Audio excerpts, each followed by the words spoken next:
And welcome to the High Octane Podcast. This is a Friday Night Fuel production. My name is Zach Woods, and over here is a guy that really has a strange affinity for bowls all of a sudden. Here's my buddy Ricky Gonzalez. Say hi to everybody, Ricky.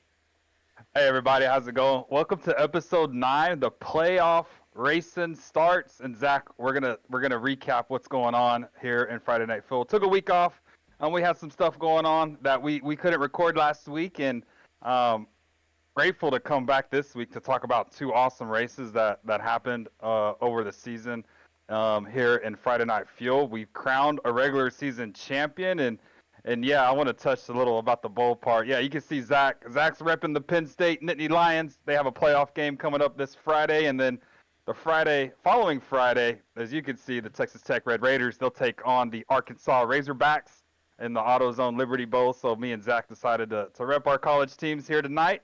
And Zach, I'm fired up. Let's get this thing rolling and let's see what's been going on here on Friday Night Fuel. A week of recovery brings us to a chock full show tonight. As you can see up above me on the rundown, you're going to be in for a treat tonight. We have two races to recap and go over. Not going to spend too much time on both of those, but we will talk a little bit more about the more recent of the two between Darlington and Pocono. We'll talk pretty extensively about how Friday Night Fuel now has an established playoff field, and these drivers are going to now race for a championship. We're going to be explaining the playoff format to you guys, and we're going to be explaining who you can be rooting for as the playoffs start and who you might be able to expect to get some wins here in the early round of Friday Night Fuel playoff action.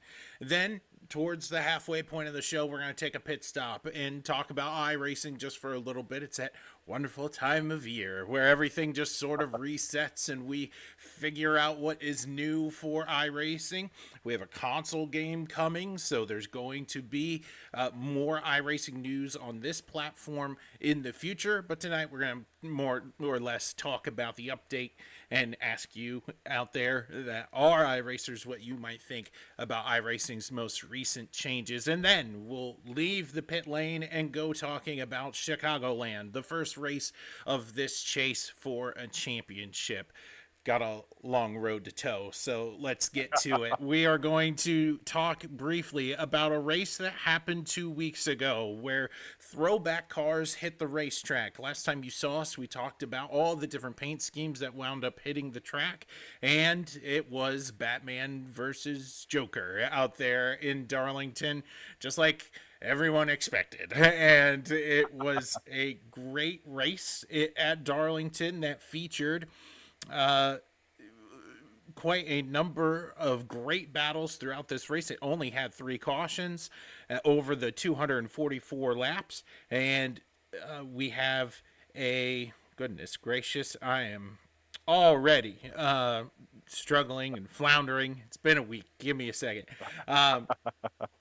Your top 5 from Darlington feature Bryce Boyer, Mark Gonzalez, John Gudikins, Ricky Gonzalez, and Gary Donaldson getting a top 5 here from Darlington Raceway. Ricky, talk to the viewers about what this race meant for you and your brother duking it out in some pretty awesome paint schemes, but ultimately for the league as Bryce snags a win.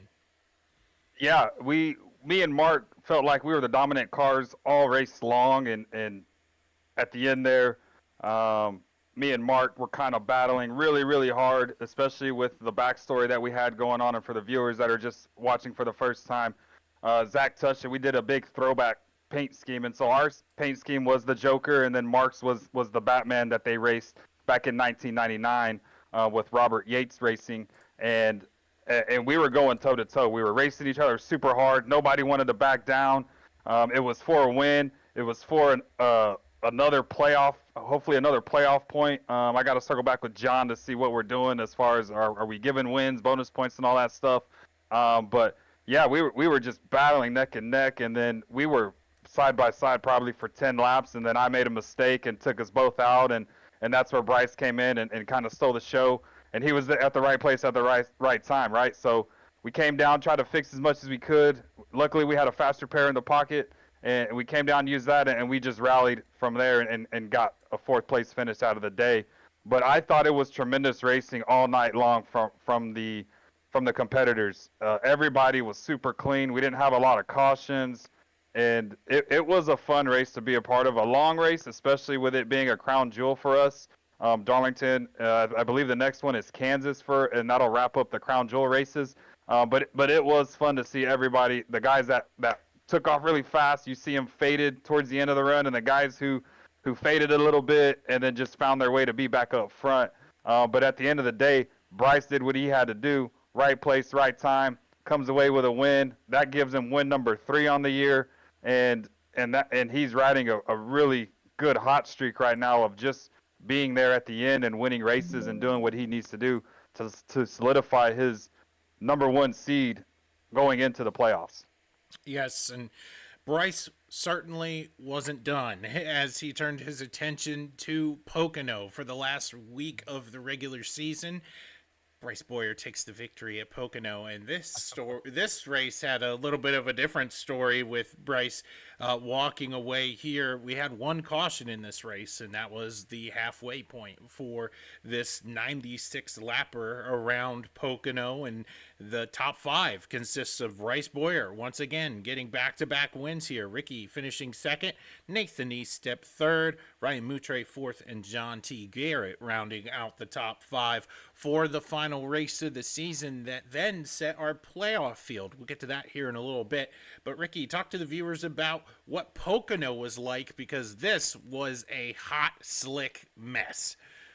Yeah, cars were all over the place. We were slipping and sliding, and just the air temperature and it being clear skies with the sun beaming down on the racetrack and warming up that asphalt. And for the viewers, again, who are first time, these race cars don't have tread on the tires. And so when you match a slick tire with a hot racetrack, that's all you have is slipping and sliding. And again, Bryce did what we had to do. We came charging. I believe we were almost 2.5 seconds back. We came charging through the field. I was watching how Bryce entered the corner, and we were there at the end. Me and Bryce were racing really, really hard, and it was super clean again. This time I didn't wreck anybody, thank God, but he did what he had to do. He put the car in situations where it would make my race car super tight because of the way the airflow was coming to the radiator in the front end of the car, and I just couldn't turn or do anything. And then once we tried to make a move on the bottom of the racetrack, again, hot temperature, sun's there, slipping and sliding everywhere. I turned the wheel to go to the bottom to try to not slide job him, but at least, stay a lane above where I knew I needed to be, and we couldn't put the power down. Then we made a couple mistakes, and then he was able to just drive away again. And again, kudos to him for putting the race car where it needs to be. Definitely mirror driving, but I don't blame him because I'm probably going to do the same thing. I just need to give him dirty air, and that's exactly what he did. So again, win number 4 now for Bryce. Definitely riding that momentum and that hot streak like we talked about earlier with Darlington, and now he's probably the favorite to win the championship at this point because of the way he's been dominant, leading laps, getting stage points. The only thing that I can see holding Bryce back is the fuel mileage stuff, and I'm hopeful that he can get that stuff figured out. For whatever reason, he has less fuel at the start of the race than everybody else on the grid. And so he had to pit early at Pocono there before the stage break. So that cost him a stage point. He was going to win the stage, and him and Nate were battling side by side. Next thing I know, Nate's coming down pit road to come and get gas because he couldn't even catch up. After he won the stage, he couldn't even catch up to the pace car. And so it puts those 2 competitors back. And the way that Bryce just drove through the field, that's impressive.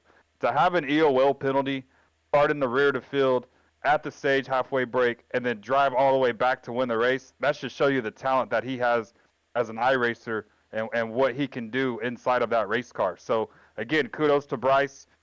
Probably my favorite. If I had to pick somebody, it's probably him right now to win the championship. But we have 3 rounds to get through, and anything can happen in these playoff rounds. We never know what could happen. So, yeah, kudos to him and kudos to the team ALR for they put in the practice laps. At the end of the day, those guys practice, and you can tell that they practice. And so if I'm them, I'm continuing that momentum, continuing what I'm doing in practice sessions and AI sessions, and just riding it all the way now to the end of the year. Yeah, and certainly put in a lot of hard work. It's very typical every week you see those ALR guys making their way up front, even if say something wonky happens in qualifying, right? They got race trim down, and they make it a priority to get through the field and make sure that they're up front, they're leading laps, and the folks here are on notice as Bryce picks up his fourth win of the season here from Pocono, ending the regular season on a 2-race win streak, and really, again, like you said, looking like a favorite here coming to the playoffs. But let's talk about the playoffs and what that means now for Friday Night Fuel. You have a playoff field that is set. I have the list here in front of me, and I want to read it off here for the viewers, because you have guys who have made it their way into this thing two different ways. We speculated in the beginning of the year about how many different winners Friday Night Fuel wound up having, and talked about how there would be a chance that these point your way in drivers might not be able to make it into the field, but it turned out that there was a good blend of both. Marcus Chafin, Mark Gonzalez, Bryce Boyer nabs 4 wins on the year. Nathan Estep, John Gutekunst won 1 race and the All-Star race here for this season of Friday Night Fuel.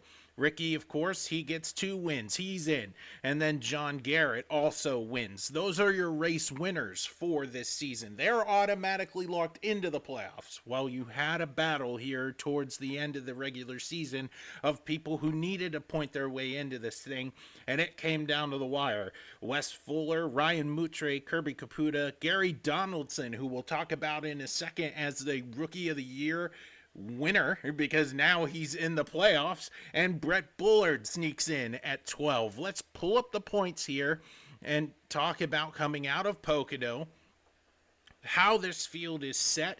Now you as an admin, Ricky, might need to talk about reseeding, because what we see here might be a little bit different than what these competitors are going to experience when they hit the track tomorrow.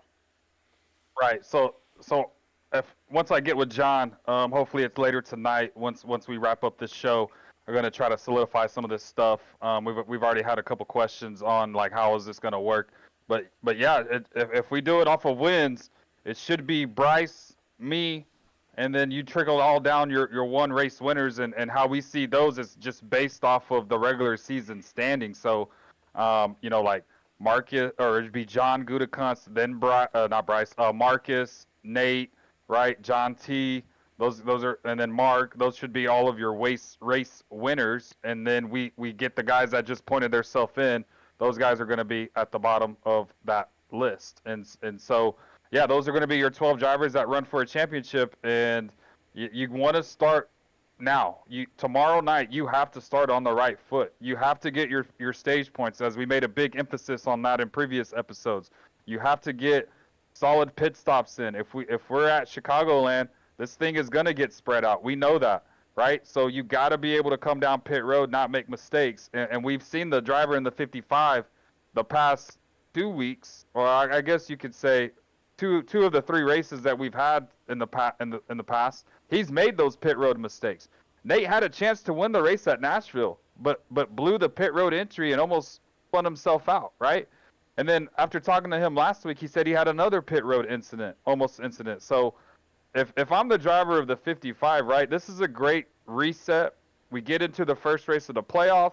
Now I can focus solely on hitting my marks and making sure I don't have any mistakes from here on out, right? So it's just the little things now for these playoff drivers. The things that during the regular season that you thought that didn't matter, now it's amplified and magnified 10 times more because of what the situation those 12 drivers are in. Yeah, and as we take away the points here and get back to the main screen, a driver that we've talked about extensively here on the show, and I see a couple guys here in the chat, David Mayo, Kirby, got Tony out here. Thank you for tuning on in. Welcome. We have a spot where we're going to ask you guys a question about Chicagoland, but I will save that here for a little while. But one of the drivers we talked extensively about as this playoff push started to mature was the cluster of rookies right there at number 12, and speculated together, okay, who is going to make their way in, who's going to set themselves up to claim rookie of the year. And Gary Donaldson is the guy who comes in and gets in on points. I want to just very quickly, because we didn't bring him up with the graphic, and he's going to cover me up, and I know you guys don't tune in here to see my face. So, we got Einstein here talking to Ricky. As you can see here, look at the rookie class. You have Gary, who is in the playoffs, which means he walks away with rookie of the year honors. Yeah, that's a great feat for that team. I know he's part of that ALR stable, and I know those guys are practicing a lot. And so to see Gary make the playoffs, he had a great run at Darlington. I believe he struggled just a little bit at Pocono. Just looking at the graph that I have here, I mean, he still picked up 38 points, which is still a really good day for him. But I think Darlington, that's where he made the most noise. And then in the playoffs, it's not winning in your advance. So like we saw in the regular season where you win and you're in, it's not win in advance, right? It's everything is now based off of points.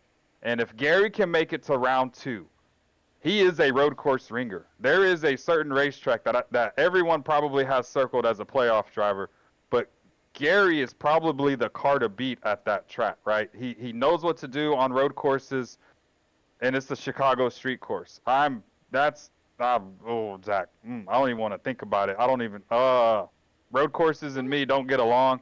But I feel like that's his strength. And the tracks that we go to, like your short tracks, I thought Martinsville, he did a great job with short run pace. Now, I know he struggled on long run at Martinsville, but having those tracks where it's heavy braking zones, that's a benefit to Gary. Because just like the road courses, you got to hit those marks in a certain point to apex the corner and do what you need to do to get the run off. That's going to fit his driving style to a T. So I'm anxious to see what Gary does if he can get through this first round.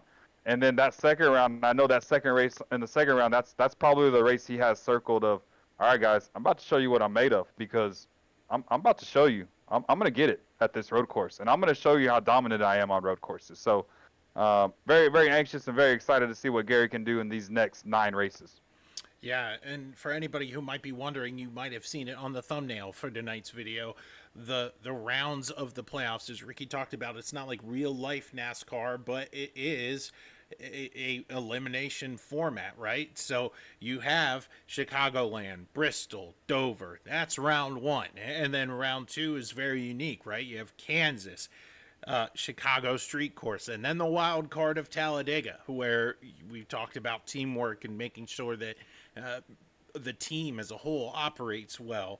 And then your final leg of the playoffs with Texas, Phoenix, and Homestead. So these drivers are going to be stretched through this playoff run with different track types as well as different rounds that might suit a driver's strength more than others. It might not be a conversation of can I get to the final 4. It might just be a conversation of can I just get to round 2 because I know those tracks suit my driving style and I'm going to make up a ton of ground there.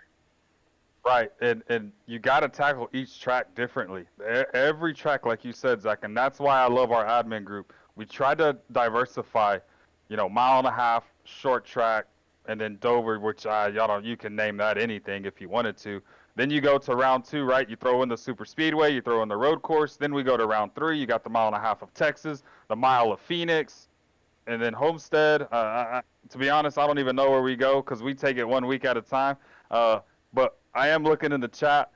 Until I did not want the street course. I did Brands Hatch. That was my road course. The race I didn't even show up to. You can blame our friend John Gutekunst for throwing in the Chicago street course on that one. But I'm really, really excited for these 12 drivers to see kind of where we all stack up. And any of those 12, I believe, can win it when it's all said and done. Yeah, absolutely. And I'm really excited to see what happens with these drivers. For maybe new people that might not be familiar with Friday Night Fuel or maybe NASCAR racing discipline in general. Something you have to know is that we're not dwindling the field at all. This isn't just 12 drivers racing here either, Ricky. You got more drivers who are on the outside of the playoffs than who are on the inside of the playoffs, and all they care about now is getting checkered flags. Right. And if I'm one of those drivers that haven't locked themselves in or didn't make the playoffs, excuse me, I just want to play spoiler at this point. I'm gonna try to learn some things and try to get ready for next season if they do decide to come back for season 3, and just try to spoil the show. I know in multiple other leagues, Zach, that we've participated in, we didn't make the playoffs. The 7 machine didn't make it. We didn't meet the minimum number of races to make it to the playoffs. But I guarantee you, we wanted to stink up the show to cause just mischief and chaos. And you know, when you won your championship in MSRL, right?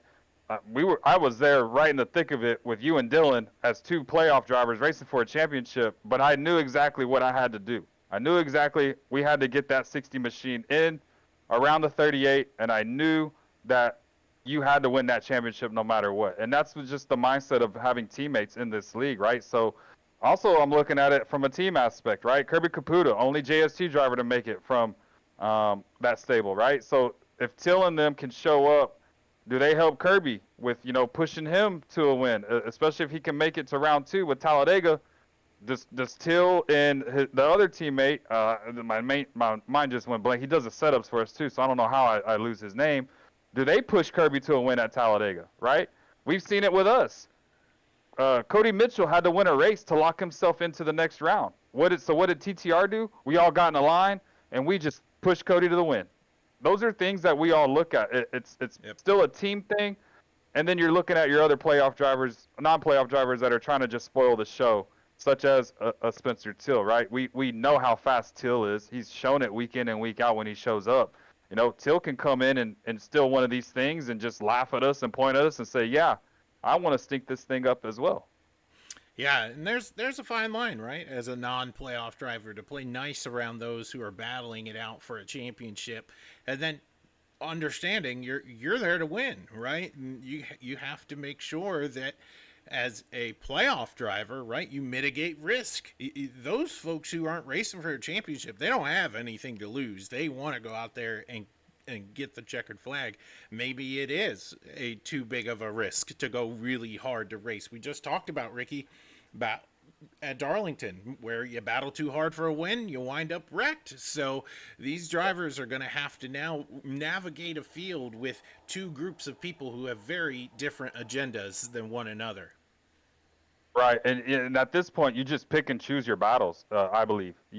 Like, when is the right time to race somebody extremely hard, and when is it the right time to just say, you know what, you're faster than me right now. Go ahead, you go by. I'll probably see you in about 10, 15 laps, or maybe I don't see you in 10, 15 laps, and maybe you're just the dominant car on the racetrack. And I will say this is fun to see the chat. I've never seen the chat like this explode with people just rambling and going back and forth with each other, right? So, like, you got Tony out here saying, I'm aiming for the 7 car. Please don't. Please don't. If anything, we need to aim for the 29 if we want to do that. But it's fun seeing all the people out here in the chat. Appreciate y'all tuning in and watching and seeing this thing just take off, Zach. It's pretty cool now that we're 8 episodes in. I wish it was 8 weeks in, right? But we're 8 episodes in, and it's great to see this amount of activity going on in our chat. Yeah, really thankful for you out there in YouTube land. Spencer, I just need to drive better. Yeah, you do. I picked you, and you failed me. So I have a reputation to keep, and you made me look stupid. So let's let's take a pit stop. I know. Hey. If I can't win races, I should at least defend my honor. So here we are. All right, let's take a pit stop. This is the time in the show where we take a break from talking about Friday Night Fuel and we move to talk about, well, what strikes our fancy. And most times that is something in the world of motorsport. And we want to bring to you here this massive overhaul that has made its way into the iRacing world and talk to you guys about what you might be expecting here with this huge update from iRacing. It's a time of year where everything changes, and this year's no different. Ricky, can you talk to the chat about what folks might like and what folks might struggle with here with this new update. Yeah, so massive update for all of our viewers that are out there that aren't on the server. iRacing did a whole makeover, and I think it's pretty cool that what they did, as far as showing rendering graphics and seeing what's going on with some of the dirt side of things, and then doing the asphalt. So we'll just touch on the asphalt side since this isn't an asphalt podcast show.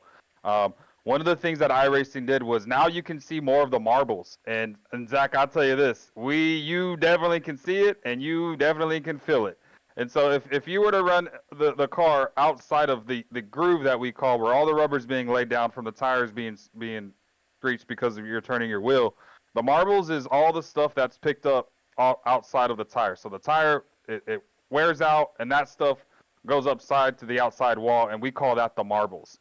And we got an experience of that last night at Iowa in an Xfinity car. So at Iowa, you're able to run basically anywhere on the racetrack, and you're able to run anywhere right off the bat. Well, the way that they have the session set up, you're not able to do that right away. So what we did in practice is we ran up to the wall because you're like, you can do it from the start, right? No, there were marbles up there. Tires picked up those marbles, and so now the tire is not hitting the surface of the racetrack, which then you're slipping and sliding. You have no feeling in your wheel if you have the direct drive. I know some of our viewers out there use a belt-driven wheel, but for the guys that use direct drive, you definitely feel it in your wheel. You lose feeling in it. You don't feel what's going on with the front of the race car. There's no grip, and it's just going straight towards the wall. And so iRacing did that massive update, which I think is going to help some of the racing aspect of things to make it more realistic. I know this is just a simulation, or as some of our viewers call it, it's a video game. But iRacing has done a really good job of making sure it simulates what's happening in the real world. For the road course side of things, if there is dirt around, you go through the gravel, those rocks actually get thrown onto the racetrack. And as each car passes by those rocks that are thrown on the track, it throws those rocks 50, 60 yards down the track. So if you run through it, pick up those rocks, same thing as when you go in the marbles, same thing. It's going to happen. You're not going to have feeling in the race car. You're going to be, it feels like you're out of control. Kind of when you hydroplane, when you're in your regular street car, it's the same feeling. That's what you feel in iRacing. So yeah, big, massive overhaul. I think some of the weather stuff got updated. Some of the AI stuff got updated.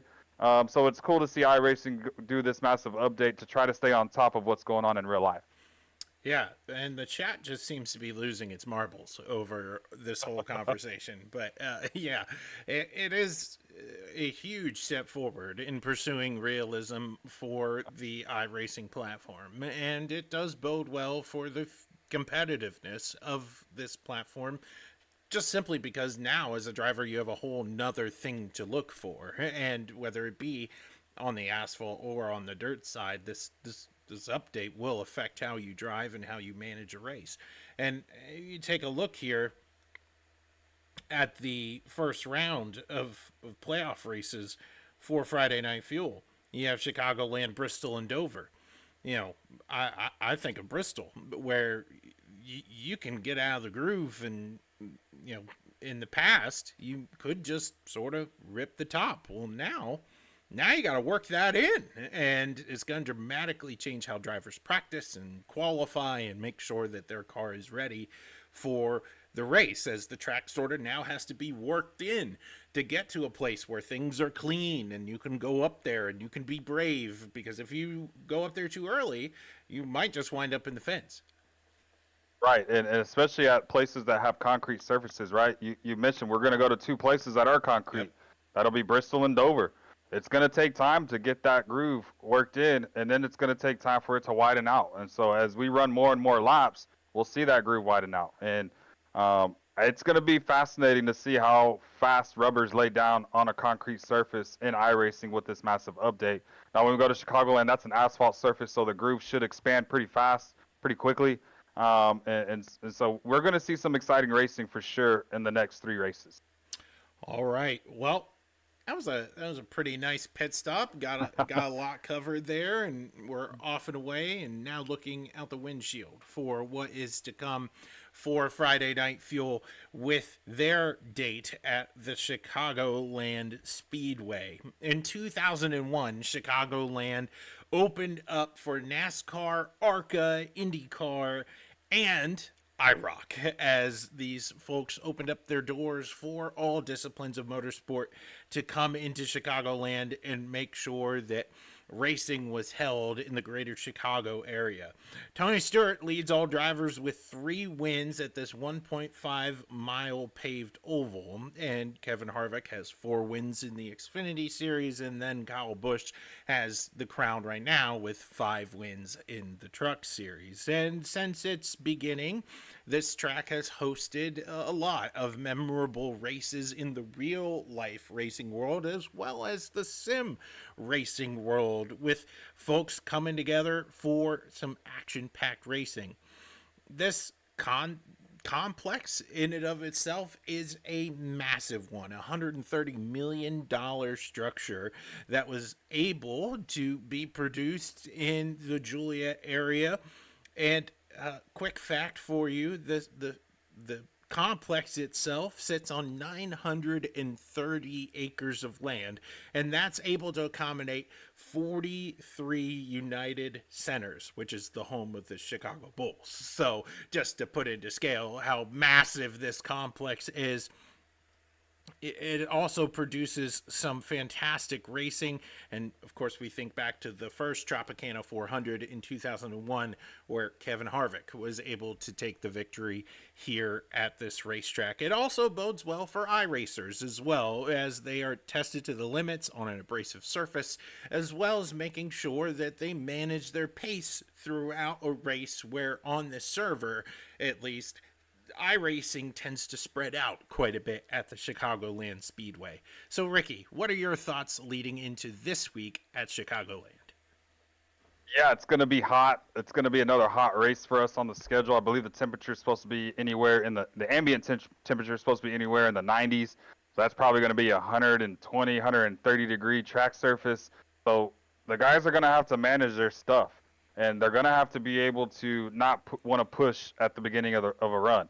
And just get into a groove. Once you get into a groove, I think as an oval racer, you're going to be able to make time up as the race goes on. But, we're going to see some guys rip the fence. And as we touched earlier with the iRacing update, when do those guys start ripping the fence? And who are the guys that are just going to be bottom feeders? Your Kevin Harvicks of the worlds, and just stay on the bottom of the racetrack to conserve as much tire as they can.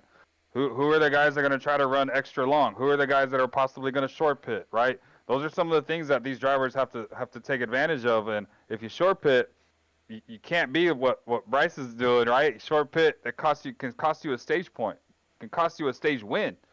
And if you do that, that's an early mistake, especially in the first round and the first race leading up. You want to be able to carry as much momentum as you can after we're said and done tomorrow night. So those are probably my keys. And then obviously coming to pit road.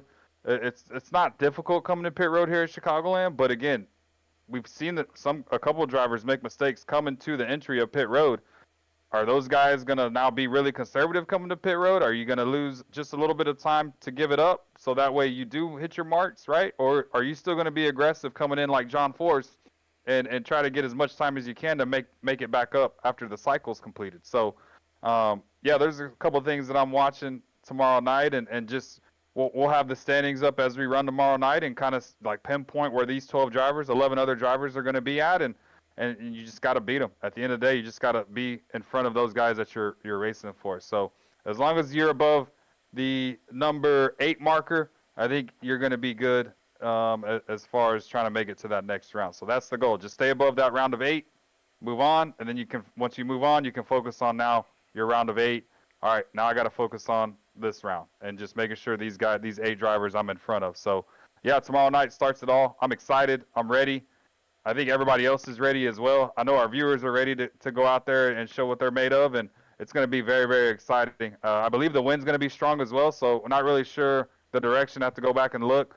But last year we saw speeds of almost 200 mile an hour going into turn 1, and last year we only used the iRacing default setup. So whatever was in iRacing, that's the setup we used, and we were hitting 200. So I know Till's been working really hard to get a setup out. I believe he already has it out. So yeah, we're going to see if the wind plays another factor. Does it push the race car 1 and 2, and is it really loose in 3 and 4, or is it vice versa? Is it really tight in 3 and 4, or loose in 1 and 2? And So those are some of the things that I think will be keys to the race. And yeah, it's time to get after it, man. It's time to get after it. Let's go trophy hunting. Yeah, I see. There's a lot of a lot of folks in chat that are really excited for the update. They're really excited for the rest of the season. If you are not a driver and you are curious about how you can view Friday Night Fuel, just know that it's on Snake Bitten Gaming over on Facebook Live.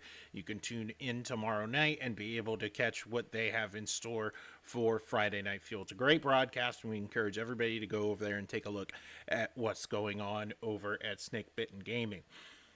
Now we're at the point in the show where I've had some time to think about this, and it is growing increasingly frustrating because, you know, Ricky, when you start off perfect and then you duplicate perfection again, you sort of hope that by the time, you know, third and fourth and fifth time comes around.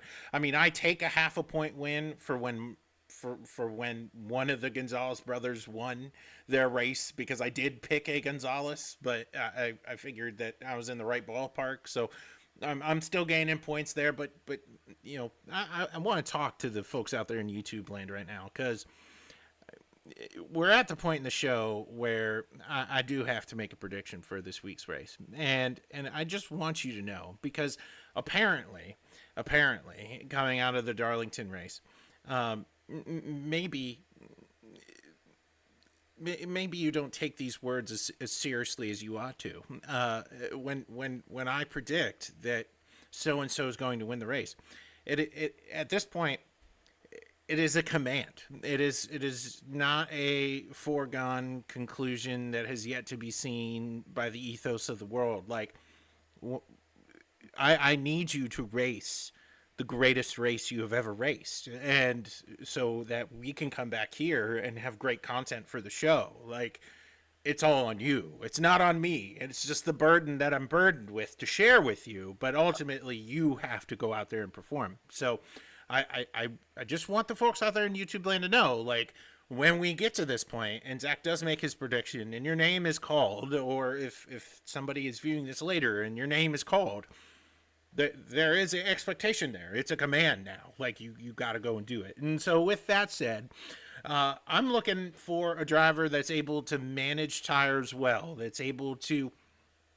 be patient as a run wears on, and be able to capitalize on mistakes of other individuals in the field. And I was crossed between about three different drivers, and ultimately, Ricky, where I landed on, against my better judgment for his fuel issue woes, it is going to be based off of momentum. And we talked about here how Bryce Boyer is coming into this playoff with all kinds of momentum. And we've also speculated here about how fuel strategy might wind up hurting him in terms of points.